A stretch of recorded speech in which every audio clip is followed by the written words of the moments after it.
PAGASA Visayas, may pasidaan nga makasinati o grabe kainit nga posibleng musangpot sa paghubas sa tinubdan sa tubig. Misaka sa 88.2% ang kakuwang sa uwan o na sinating rain deficit base sa record sa PAGASA. Aniya ang report. Bisan og ting-uwan nga panahon pa nahisama sa tinginit karon nga padayong misaka ang kainiton.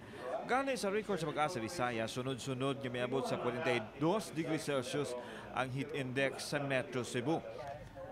Delikado kini ilabi na sa panglawas sa mga tao nga gipaubos sa PAGASA sa extreme caution.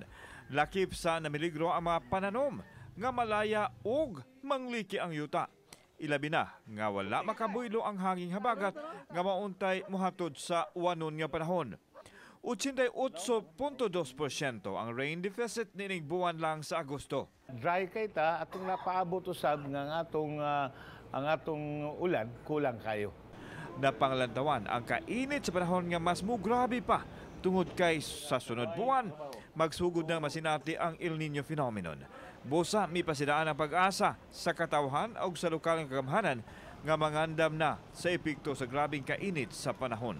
Pagpangandam na lang o doon naman tayo gihimo mga plano para sa El Niño labaw atong mga LGU o mga DRM o officers. So kinahanglan yun nga atong plano atong pahugtan pag prevention or pag-ingon atong mitigation bahin aning atong umaabot nga El Niño.